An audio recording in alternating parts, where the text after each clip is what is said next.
자, 좋습니다. 이제 우리가 1학기 복습 네 번째 단원이죠. 바로 식물의 구조와 기능에 대해서 선생님과 한번 같이 살펴볼 건데요. 우리 1학기 교과서 기준으로는 70에서 93페이지에 해당하는 내용이니까 우리 친구들이 참고를 하면 될 것 같습니다.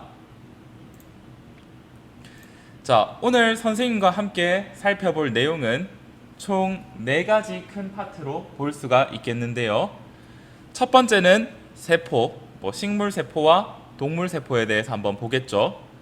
그 다음 두 번째는 뿌리와 줄기, 세 번째는 잎과 꽃, 네 번째는 열매에 대해서 우리가 같이 한번 살펴보도록 할 겁니다. 끝에 퀴즈 제출해야 되니까 제대로 한번 볼 수 있도록 합시다. 자, 우리가 교과서 여러분이 70쪽, 71쪽을 펴보면 식물의 구조와 기능에 대해서 우리가 지난 학기 때 배웠었는데요. 여러 가지 식물들이 많죠. 나무도 있고, 관목도 있고, 그런 것들, 풀도 있고, 다양한 종류의 식물들이 존재하는데, 이 단원을 학습하면서 우리 친구들은 첫째, 식물을 이루는 세포의 생김새, 둘째, 식물의 뿌리, 줄기, 잎, 꽃과 열매에 하는 일, 하는 일. 그 다음에 세 번째, 식물이 씨앗을 퍼뜨리는 자손을 번식하는 방법에 대해서 우리가 같이 한번 배워보았습니다. 그러면 본격적으로 74쪽, 75쪽 내용을 복습해 보도록 하겠습니다. 자, 식물을 이루는 세포는 어떻게 생겼을까요? 자, 생물체의 가장 기본 단위, 모든 생물은 세포로 이루어져 있고 생명을 이루는 생물체의 가장 기본 단위를 세포라고 합니다. 이 세포. 그래서 세포는 크기가 매우 작아서 맨눈으로 볼 수 없고요. 그래서 우리가 보통 현미경을 이용해서 보는데 두 가지 세포를 비교해 볼게요. 식물 세포와 그 다음에 동물 세포. 공통적인 거는 가운데에 핵이 있고요. 핵이 있고, 핵이 있죠. 핵. 그 다음에 세포막이 있습니다. 이건 공통적인데 식물 세포에만 있는 게 한 가지 있죠. 그게 뭘까요? 자, 선생님이 식물 세포에만 존재하는 것, 동물 세포에는 없고 식물 세포에만 존재하는 것. 바로 세포 뭐라 되어 있나요? 여기 벽이라 되어 있죠. 세포 벽은 식물 세포에만 존재를 하고 있다라는 거 정도만 우리 친구들이 알아주면 좋을 것 같습니다. 다음으로 그러면 우리가 세포라는 생명체의 가장 기본 단위, 그 다음에 동물세포, 식물세포의 구성에 대해서 살펴봤어요. 그럼 우리가 이제 할 일은 뭐냐면 식물의 구조에 대해서 살펴보고 하는 일에 대해서 알아보도록 할 겁니다. 1학기 때 식물은 뿌리, 줄기, 잎으로 되어 있죠. 특히 뿌리는 여러분들이 눈으로 관찰할 수 있는 곳이 아니라 거의 땅 속에 들어가 있죠. 자, 뿌리 털의 생김새는 이렇게 털 모양으로 가느다란 게 많은데 그 이유는 물을 더 많이 흡수하기 위해서 표면의 면적을 넓히는 겁니다. 그래서 뿌리 털이나 이렇게 해서 물을 더 많이 흡수하기 위해서 이렇게 생겼다는 거죠. 뿌리의 종류를 살펴보면 자, 뿌리에는 고추나 민들레처럼 굳고 고든 뿌리가 있는 친구도 있고요. 그 다음에 파나 강아지 풀처럼 굵기가 비슷한 뿌리가 여러 가닥으로 수염으로 난 게 있다. 그러니까 이런 식으로 난 게 있다라는 거죠. 그러니까 고추 뿌리 같은 거는 핵심이 되는 고든 뿌리가 있고 팥 뿌리는 그냥 비슷한 규모로 쫙쫙쫙쫙 네, 늘어났다라는 거죠. 그 정도 차이점. 네, 이 뿌리가 하는 일은 제일 대표적인 게 흡수 기능이죠. 두 가지 양파를 놓고 봤을 때 뿌리를 자른 양파와 뿌리를 자르지 않은 양파가 있다고 했을 때 그 결과는 천차만별이겠죠.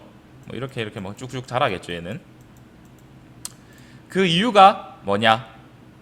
뿌리는 땅 속으로 자기를 뻗어서 물을 흡수하고요. 첫 번째, 흡수 기능. 두 번째, 지지 기능. 뿌리가 있기 때문에 나무나 식물이 쓰러지지 않는 거죠. 이해가 되죠? 그래서 뿌리의 대표적 기능으로 흡수 기능과 지지 기능을 1학기 때 배웠었고, 뿌리털은 표면적을 넓게 해서 물을 좀 더 잘 흡수하게 만들어 준다. 그 다음에 우리가 먹는 거 중에 무나 고구마 같은 거는 우리가 뿌리를 먹는 겁니다. 그래서 양분을 뿌리에 저장하기 때문에 우리가 그 뿌리를 먹는 거다라고 생각을 해주시면 될 것 같습니다. 그래서 뿌리에는 흡수 기능, 지지 기능이 있다. 1학기 때 배웠던 내용이지요. 두 번째, 이제 우리가 돌아와서 줄기가 있습니다. 줄기의 생김새와 하는 일을 알아볼 건데요. 줄기에는 땅속으로 뻗어진 뿌리가 이어져 있고 햇볕을 향해 펼쳐진 잎이 있죠. 식물에. 자, 여러분이 식물을 봤을 때 잎과 여기에 있는 잎과 뿌리 그 사이에 있는 걸 전부 다 줄기라고 보시면 될 것 같습니다. 그래서 식물의 줄기는 다양한 종류가 있는데 우리 교과서에는 뭐 곧게 뻗은 곧은 줄기, 그 다음에 감으면서 자라는 감는 줄기, 그 다음에 그 굵기가 가느다란 가는 줄기, 이런 식으로 다양한 이런 줄기들이 있죠. 뭐 이렇게 감고 올라가는, 그 다음에 얘는 가느다란, 이런 다양한 줄기들이 있습니다. 그리고 우리가 흔히 얘기하는 껍질이라는 것은 줄기의 껍데기입니다. 줄기의 껍데기를 우리는 껍질이라고 하는데요. 이 껍질은 해충이나 세균 등의 침입을 막고 추위와 더위로부터 식물을 보호한다. 간단하게 우리가 입는 옷의 역할을 한다라고 생각하면 간단할 것 같습니다.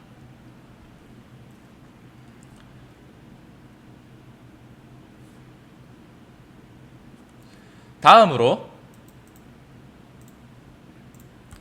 줄기에서 하는 역할을 한번 살펴보면요. 바로 줄기에서는 물의 이동이 이루어지게 됩니다. 자, 그래서 뿌리에서 흡수한 이 물이 줄기를 통해서 어디로 이동한다? 여기 잎까지 이동을 하는 거죠. 물론 이런 꽃까지 다 이동을 하는 거죠. 꽃잎까지. 자, 그래서 뿌리에서 흡수했던 물이 이 통로를 거쳐 줄기를 거쳐 식물 전체로 이동을 한다. 그 다음에 식물을 지지하고 양분을 저장하는데 우리가 여기서 체크해야 될 게, 그러면 아까 앞에서 고구마는 뿌리 식물이었어요. 근데 우리는 뿌리를 먹는 거죠. 감자는 줄기를 먹는 거다. 뭐라고 생각을 할 수 있겠죠. 뿌리에 영양이 많으니까. 그 다음에 감자는 줄기에 영양이 많으니까 줄기를 먹겠죠. 뭐 이렇게 간단하게 생각을 해줄 수가 있겠죠. 그래서 아까 앞에서 했던 거는 뿌리는 흡수, 지지, 줄기는 물의 이동, 지지, 뭐 양분 조장은 다 공통적인 거고, 이렇게 생각을 해주면 될 것 같습니다.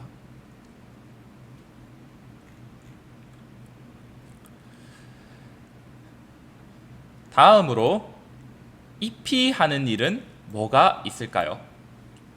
생물이 살아가는데 양분이 필요한데요.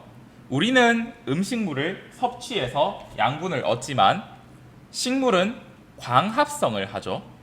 그래서 빛을 통해서 스스로 양분을 만들어내고 있는데요. 그러면 그 양분을 만들어내는 것이 어디냐 했을 때 바로 주로 잎이다 라는 거를 우리 친구들이 1학기 때 배웠을 겁니다. 그러면 선생님과 한번 살펴보도록 할게요. 자, 우리가 코로나로 인해서 실험을 제대로 못한 부분들이 많을 건데 우리 친구들이 이 사진을 한번 보도록 합시다. 자, 이 그림에 보면 자, 빛을 받지 못한 잎과 빛을 받은 잎으로 두 가지를 나누어서 그 페트리 접시에 넣어 놓았죠. 그 다음에 여러분 눈에 보이는 용액이 뭐죠? 아이오딘화 칼륨 용액이라는 건데요. 얘 같은 경우에는 어떤 현상을 나타나면 녹말과 반응해서 청藍색, 옛날에는 보라색이라고 하기도 했었는데 이 용액은 녹말 성분을 만나면 녹말을 간단하게 얘기하면 그냥 탄수화물 같은 거예요. 밥 같은 거예요. 녹말 성분을 만나면 청藍색, 보라색으로 변화한다는 거죠. 그래서 이걸 이용해서 우리는 뭘 알 수 있냐? 빛을 받지 못한 잎은 용액을 떨어뜨려도 변화가 없는데 빛을 받은 잎은 용액을 떨어뜨렸더니 무슨 색? 청藍색으로 변하더라. 이거는 달리 말해서 빛을 받은 잎에서는 녹말이라는 것이 태어났다라는 겁니다. 자, 이렇게 식물이 빛과 이산화탄소 뿌리에서 흡수한 물을 이용해서 스스로 양분을 만드는 것을 우리는 뭐라고 한다? 광합성이라고 한다라는 거죠. 그리고 이러한 광합성은 주로 잎에서 일어난다라는 것. 우리 친구들이 기억을 해주면 좋을 것 같습니다. 그래서 잎에서 만든 양분은 줄기를 거쳐 다양한 곳에 운반돼서 사용되거나 저장된다라는 것.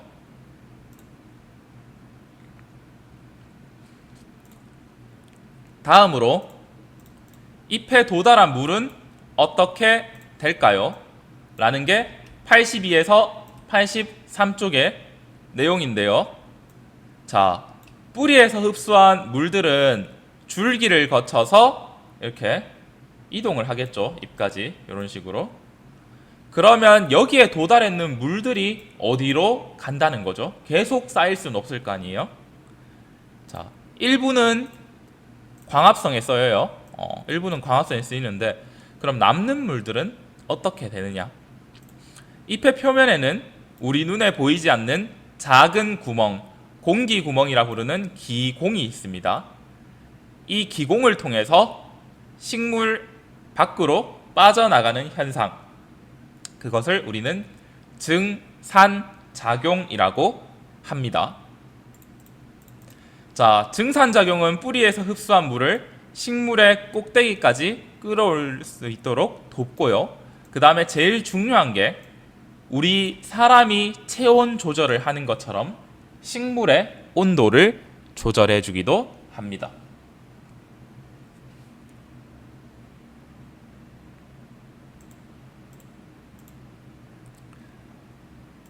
다음으로 우리가 꽃의 생김새와 하는 일을 한번 살펴보면요.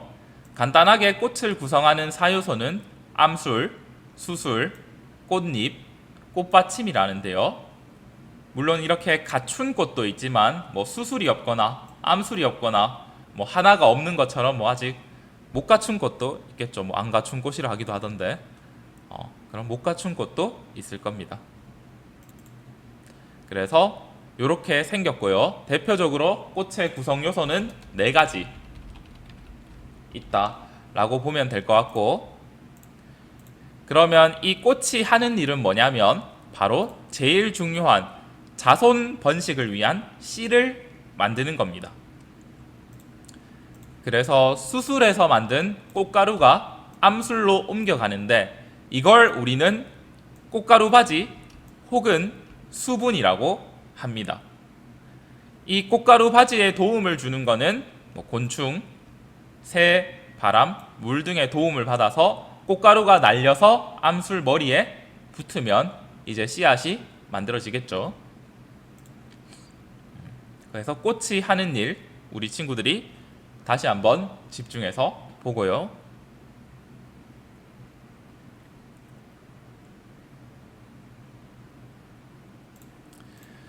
자, 그 다음 마지막으로 꽃이 딱 만들어지고 꽃가루 바지가 이루어지면 뭐가 생긴다? 열매가 맺힌다는 거죠. 자, 꽃가루 바지가 된 암술 속에는 씨가 생겨서 자란다. 씨가 자라는 동안 씨를 싸고 있는 암술이나 꽃받침 등이 함께 자라서 열매가 된다. 그렇죠. 이런 식으로 열매가 생기게 되는데요. 꽃가루 바지가 끝나면 이 열매가 하는 일은 씨를 보호하고 그 다음에 씨를 멀리 퍼뜨릴 수 있도록 돕겠죠. 그냥 아기 씨앗을 혼자 두는 것보다 감싸 놓으면 좀 더 보호가 되니까요. 그러면 좀 더 멀리 갈 수 있겠죠. 자, 우리 친구들이 잘 이해가 안 되는 부분이 있으면 멈추고 다시 보거나 교과서를 봅니다. 자, 그 다음 열매가 하는 일에 대해서 한번 살펴봤죠. 우리 친구들이 같이. 그래서 식물을 씨앗을 퍼뜨리는 법에는 바람에 날려서 혹은 사람의 몸에 붙어서 혹은 동물에 먹혀서 퍼지는 등의 방법이 있었다라는 거 우리 친구들이 확인할 수 있었을 겁니다. 자, 오늘 선생님이랑 과학 6학년 4단원 식물의 구조와 기능에 대해서 복습을 해보았는데요. 대표적으로 세포, 생명체를 이루는 가장 기본 단위인 세포, 그 중에서 식물 세포에만 있는 세포벽 강조를 했었고, 뿌리, 줄기, 잎, 꽃, 열매의 중요한 하는 일에 대해서 우리 친구들과 같이 한번 이야기를 나누어 보았습니다. 자, 우리 친구들 고생 많았고요. 그러면 여기까지 수업을 하고 다음에 5단원 강의를 보도록 하겠습니다. 네, 고생하셨습니다.